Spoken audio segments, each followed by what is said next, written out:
Vítejte u pořadu Téma Z1, tentokrát v trochu netradiční, ale o to zajímavější podobě. Mým jediným hostem je odcházející ředitel České Spořitelny Gernot Mittendorfer. Pane Mittendorfere, dobrý den. Dobrý den. A zeptám se například na další směřování České Spořitelny, na problémy s OP Prostějov, na to, jak se daří prémiovému bankovnictví, nebo jak vážným tématem je pro skupinu Erste uvažovaná evropská bankovní daň. Česká spořitelna patří mezi nejstarší tuzemské banky. V 90. letech ji stát umístil do kuponové privatizace. V roce 2000 do společnosti vstoupila rakouská Erste a od roku 2002 si v České spořitelně drží vlastnický podíl přesahující 98%. Pozice České spořitelny v celé skupině Erste je, bych řekl, velice klíčová, protože ona má více klientů v České republice, než má třeba Erste v Rakousku. A i z pohledu ziskovosti jsou výsledky České spořitelny skutečně ovlivňující a zásadní pro celou skupinu Erste. Hlavní specializací České spořitelny je drobné bankovnictví. I díky tomu je podle počtu klientů největší bankou v České republice. V krizovém roce 2009 se jí sice snížil výsledek hospodaření, ale velký vliv na finanční situaci měla tvorba opravných položek. Je tam evidentní mírný růst celkových aktiv spořitelny, relativně stabilní vývoj, určitý přesun výnosů mírný z úrokových výnosů do té oblasti poplatkových výnosů a určitý, jak jsem řekl, pokles ziskovosti, který je ale víceméně plně vyvolán zvýšenou tvorbou opravných položek a odpisem úvěru. Letos spořitelna už po několikáté obhájila titul Banka roku a obsadila i přední příčky v hodnocení klientů. S problémy se banka potýká zejména v otázce konkurzu společnosti OP Prostějov. Česká spořitelna je největším věřitelem moravské textilky, ale i přesto ji soud vyloučil z věřitelského výboru. A ve studiu je tedy Gernot Mittendorfer. Mr. Mittendorfer, let's start with the current events. You claim 675 million in the OP Prostějov bankruptcy, which makes you the biggest creditor, and you have been removed from the creditors committee, and most recently you appealed the bankruptcy court decision. What is the situation now? Well, we are awaiting the next week, the next decisions in our appeals that we have filed, and then we are expecting some decisions from the Constitutional Court, because we are defending our position even there and want to know the opinion on the proceedings from the highest court of this country. Are you any closer to recovering your money? It's not a question right now about recovering the money. It's basically how the most important question is how the new bankruptcy law basically will be handled in the future in this country. Because we saw in Moravia a similar case, Cordana bankruptcy. This was a restructuring that was approved by the creditors committee. All the creditors were in favor of it, and the result was a very good one. The healthy parts of the company continued in the operations, and the unsecured creditors got 4 times the money they would otherwise get in a normal bankruptcy proceeding. Still, how much do you think you can get back, realistically? Well, we have created our provisions, and we think that the provisions that we've created up to now are sufficient. So we will see at the end of the day what will be the final settlement amount, but we feel with the current position quite well protected. Your opponents say that you are partially responsible for the situation because as the biggest lender, you could have known what the situation was, and more importantly, you could have controlled the operations of OP Prostějov through covenants. Is that true? Yeah, basically we were part of a banking syndicate. We were the leading bank in a banking syndicate, and all the covenants that were used there are standard covenants that are used in a lot of other syndicated transactions in this country. So we don't see any wrongdoings from our side in this particular case, but we are respecting court decisions, and that's the reason why we are seeking the opinion of higher courts. Did you know about the situation in OP Prostějov before the bankruptcy? Well, it was clear that a textile company, once the trade barriers with China are removed, will not have an easy time. But OP Prostějov was a traditional producer, and even now and during the bankruptcy it was confirmed that there are some valuable parts of this company. And I think it's very important, especially for regions where you have a relatively high unemployment situation and difficulties creating new jobs. I think the first order of business is to keep the jobs and keep the healthy parts of companies. On a more general level, what do you think is the major problem in the Czech bankruptcy law, if there is one, according to you?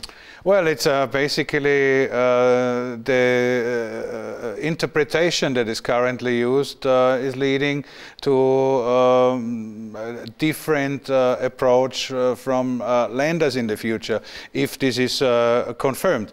I think the idea of strengthening the creditors in the process was a very good one. And we have seen successful restructuring and successful cases. So the spirit of the law is, I think, going in the right direction. Whether the execution and the interpretation, this remains to be seen. Moving on to hopefully a less painful subject for you, which is the Česká Spořitelna Premier, the former HSBC Premier service that you acquired and rebranded. How many customers, or what portion of customers were you able to retain? Well, basically, we were not buying the customer base. We were just taking over the branches and the equipment, and we were offering to the employees the option that they will join us. But you were also the same offering we were the doing customers to the stay. customers, and we were happy that until now, more than 50% of the former customers of HSBC have decided to join us and take the Česká Premier services. Have you already acquired a significant number of new customers? We were recently launching the full rollout of our Premier services. It was basically 2010, and so we are full operating 6 weeks basically, and our Premier customer service are in the thousands, and we expect that we have up to 40,000-50,000 customers in that segment over a reasonable period of time. HSBC left the segment because it thought that it is not profitable. What makes you think that you can make money? It's a service that the upper segments and the upper parts of our customer want to have, and this is something what we are always considering when we are offering new services, new products to our customers. If there is a need from our customers, if they want to have special services, special treatments, special products, then we are developing it. How much money do you think, in terms of net profit, it can generate by itself? Well, we are not talking about net profit figures at the moment. The first order of business at this point in time is to get a big number of customers joining this new service, and then the profit figures will develop automatically. Why is the Česká Spořitelna Premier better than, say, Citibank's Citigold program, which has actually less strict criteria? Basically, we are trying to convince our customers through our services and products, and we would just simply want to have a better product offering to our customers, and I'm sure that we have very good people working in our Premier services as throughout our branches in the Czech Republic. And very important, we have an internal development as well, and colleagues from the inside Česká Spořitelna, colleagues from the branch network are joining the Premier services and offering continuity to our customers. Well, the fee schedule of Česká Spořitelna Premier is actually quite long. It is about 40 pages, it's 9 different documents, as opposed to only 4 pages and 1 document in the case of Citibank's Citigold. Do you think that it's appropriate for this kind of service? Well, there's a very basic customer offerings, and then there are additional services, basically. I think the most important thing for our customers is we tell them, if you fulfill this and this criteria, which are not allowed, then you're getting the services for free, basically, in this area, and this is the main important thing. Whether the additional services and the additional offerings, we might consider it if the customers are telling us we should be more simple and easy for them, but at the moment we feel quite comfortable. Česká Spořitelna will have a new CEO at the beginning of next year. When I talked to bankers, they told me that Jack Stack was a reformer, US stabilizer and developer, and Pavel Kysilka will be an operational optimizer. Is that correct? Well, I don't want to talk about Pavel Kyselka. I think he's a very known banking professional in this country. The only thing I can tell you, he will be a very good CEO for Česká Spořitelna and he will be very successful. Your predecessor made a nice music video when he was leaving. Are you planning another video? We are planning something, but this is still now a secret. Oh, it's a secret. Is it going to be in the music industry? We will see what Pavel and I come up with when we are handing over the lead in Česká Spořitelna. Do you have a managerial succession planning at Česká Spořitelna? How did it happen? How was Pavel Kyselka chosen? Well, basically, Pavel Kyselka is with the bank for years already. He's with the group for more than 10 years, and he's very well known inside and outside Erste Group. And we have a couple of candidates who would qualify for very senior positions inside Spořitelna and inside of Erste Group. Your competitor, CSOB, will not be listed or sold during your tenure at Česká Spořitelna. Do you think that the IPO could actually happen in the second half of 2011? Well, we were speculating, the market was speculating the whole year about an IPO, and I think that's exactly why I'm asking. We can continue speculating next year.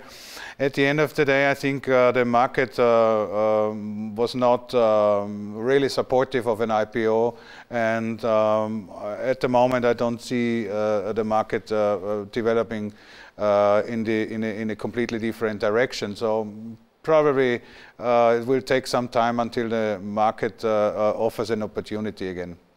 How likely do you think that CSOB will be sold rather than listed through an IPO? I don't want to speculate whether what's happened in their ownership. Well, speculation is kind of what we like here in media sometimes. As I said, I don't want to speculate, but if you look at Deutsche Bank, they were just acquiring Postbank and closing that transaction, so they are definitely looking at expanding into retail business and getting less dependency on the more cyclical business they are currently in. But I think there are a couple of banks who are in a position today doing acquisitions, whether in this country or in other countries, and for some of them it does make strategic sense. Do you see a recovery in the investment banking business? Well, basically, I mean, it's still a slow developing business, but if you look at recent transactions, we saw more activity in various markets, and I think we have the worst behind us, and we can see positive development in the next 2 to 3 years. And that would apply to Central and Eastern Europe as well? For sure. If I'm talking about general market, this is particularly right for Central and Eastern Europe. How is Erste's investment banking business? We have a very good team, and we are very successful in the last couple of years. We were very successful in placement activities, especially in the bonds.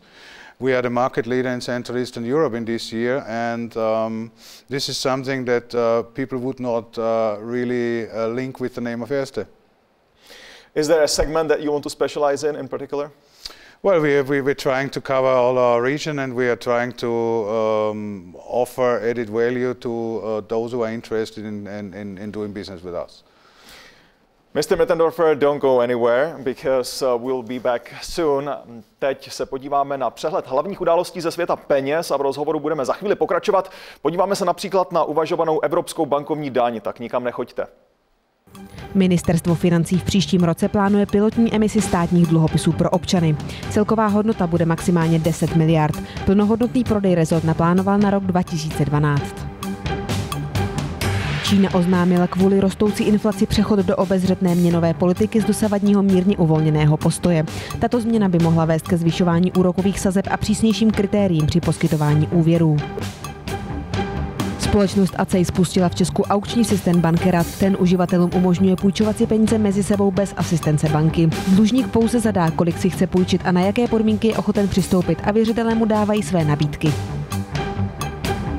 Na trhu hypoték se dál stupňuje boj o klienty. Banky snižují úrokové sazby nebo nabízejí například zpracování hypoték zadarmo. V říjnu vydali banky na hypotéky 7 miliard korun, to je meziroční nárůst o 1 miliardu. Slovenský parlament schválil státní rozpočet na příští rok. Koaliční vláda se v něm zavázala snížit deficit pod 5% hrubého domácího produktu, tedy na necelé 4 miliardy eur. Už několik měsíců se v Evropské unii uvažuje o zavedení speciální bankovní daně. Politici se ale na konkrétnějších pravidlech zatím nedokázali dohodnout. Debata o bankovních poplatcích sužuje Evropskou unii už dlouhé měsíce. Naposledy tento týden se ministři financí nedokázali dohodnout na přesné podobě bankovní daně, přestože už se původně dohodli, tedy s výjimkou Česka, že bankovní daň zavedou. Ono tu dohodu komplikuje celá řada nezodpovězených otázek. Například obecně se tvrdí, že by ta daň měla být z riskantních operací, ale například se říká, z jakých operací a kolik by se mělo vybírat, kam by se peníze měly deponovat a kdy by se vlastně měly použít. Navíc pro tu dohodu je také složité to, že některé země Evropské unie už určitou formu bankovní daně zavedly, jiné zase zavedly určité zdanění bankovních transakcí, no a další země, například Česká republika, tu dohodu odmítají úplně. Český postoj je takový, že bankovní poplatky nic neřeší, že by je nakonec stejně banky přenesly na své klienty na přepážkách, no a že by také hrozilo, že se banky přesunou zcela mimo Evropskou unii. A ve studiu je se mnou stále Gernot Mittendorfer, generální ředitel České Spořitelny. Mr. Mittendorfer, the EU countries cannot actually agree on the common approach to banking taxes that would be used for emergency funds when a rescue of a bank is needed. Now, assume that a common approach is approved, what would be the impact on the banking sector? Well, basically, I mean, a rescue fund is something that has a lot of open question attached to it, and the question is who would be supervising, who would be in charge, who would do the major decisions, a lot of things that are basically not clear at the moment. So given the last 2 years and the ability to agree on something on the European level, I have my doubts that we will see a banking rescue fund throughout Europe. Is the potential proposed tax fair for the banks? It's a question basically how you want to continue after the experience of the financial crisis. And there I think you have to find common ground on the reasons for the financial crisis and why in certain countries banks needed to be bailed out and why taxpayers had to basically put money in the banking system. And as a consequence of this discussion, you can then try how to avoid that in the future. But I think it's not the most important topic. I think it was not a question of missing reserve funds. I think it was a question of missing oversight in certain areas. It was not even a question of missing regulation. There's a lot of speculation about what the tax should look like. Do you have any idea what it should look like? Well, basically, I mean, people are talking about a transaction tax and all these kind of similar ideas that we've seen in the discussion already. This is just unrealistic because of the global banking sector, that this would be something that Europe could introduce on its own. What we are seeing right now are banking taxes that are basically used for covering budget deficits. And this is, I think, not in the interest of the people who were bringing up the topic about insurance funds. I think you might be mentioning the Hungary case where the government plans to collect 18 billion Czech korunas next year from taxes, and the tax should go on through 2014. When I researched the topic, I found out that Erste would have a burden of about 75% of its net profit from the local operations. Will you downsize or move the business? We have already announced that we will reduce the employment by 250 people. We are not the only bank who is reacting by slimming down its operations, and it remains to be seen what are the next steps. But basically, the banking tax in Hungary is huge in comparison to any other country. And I don't think that it will solve the underlying problem of the country. Is this downsizing or moving some of the operations abroad or some of the business abroad? Well, at the moment, announcement was that the tax is introduced for a limited period of time, but it remains to be seen how the development will be. So right now, this is a reaction to the fact that we are having higher costs, so we have to save somewhere else. And the next steps we will see when we see more clear about the future development. What do you think will be the effect, or is the effect already, on the investors? Well, basically Hungary, the banking tax was not the only move that was introduced, but if you talk to international investors, they're carefully watching the development in the country, and I don't think that a lot of enthusiasm is built up in investing in Hungary at the moment. This year we have seen a modest economic recovery. What sectors are you looking at for financing or lending opportunities? Well, we are basically not excluding any sector. We know that some of the sectors will continue having lower turnovers and lower orders, but generally we are trying to support all the sectors of the economy. With Ireland and its recently revealed problems, is Europe on the brink of a broader crisis? Well, basically what you see is in Ireland you could see the effects of having low interest rates and the euro in times where you needed to slow down the economic development. So Ireland was basically entering the crisis with a very low public debt, and basically the problems were then multiplied by the problems of the banking sector. If you look at the various countries in Europe, they have different problems. You can look at the southern part of Europe. There is basically the competitiveness was reduced in the last couple of years. But generally you can say that the debt levels after the crisis and even before the crisis were already at elevated levels and needed to be addressed. And this was not happening in the good times.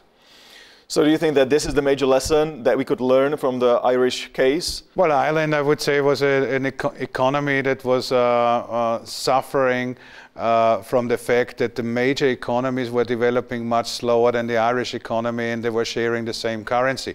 So in this case, the only way how to cool down the local domestic development is by running budget surpluses and basically putting restrictions on the banking sector in terms of additional lending. But this is not a problem that we can multiply to other countries. But at the end well, that seems to be a systemic problem, though. If the euro is to blame, then we have a problem, obviously, in the eurozone. It's not. I mean, the effects of the euro are just simply that you have interest rates that are not fitting all the time to your current domestic need, and this you have to balance through other measures, which is a difficult task, but you can do it. And but generally, I would say in Europe we are seeing missing demand from the consumers, and this is a problem that is still unresolved, the same as in the US. You are leaving Prague after 3.5 years. What have you learned? A little bit more Czech, not enough to have the interview with you in Czech. But I think I have a deep respect for this country. I have met a lot of excellent people. I've seen a lot of excellent companies. And I think that the public debate and the public opinion and the common opinion is basically going in a very right direction. You're heading to board of Erste, where you will be responsible for corporate finance and investment banking. How much will the new job differ from what you do currently? Well, basically, I will be responsible for the corporate and investment banking business in all the countries of Erste Group. So it will be a lot of learning for me, because I know some of the countries of the group, but not all of them to that extent that is necessary to do business there. And it will be an interesting time, and I'm looking forward for it. But yeah, it's more traveling and longer distances. And is there something that you have to do now that you're looking forward not having to do in your new job? Basically, I like my job here at České Spořitelny. Or give me something. There must be something. Something that I will not miss from my current job. Well, I think we have a lot of meetings inside the bank where I'm sometimes not happy that I'm not meeting customers or colleagues in the branches. But I'm a little bit skeptical that this situation would change a lot when I'm moving to Austria. Gernot, thank you. Thank you very much. Téma Z1 je pro dnešek u konce. Pokud vás zaujalo a nestihli jste ho celé, můžete si ho připomenout v pravidelných reprízách a také na naší internetové stránce z1tv.cz. Tam ho najdete také v anglické verzi. Ode mne vše, hezký večer.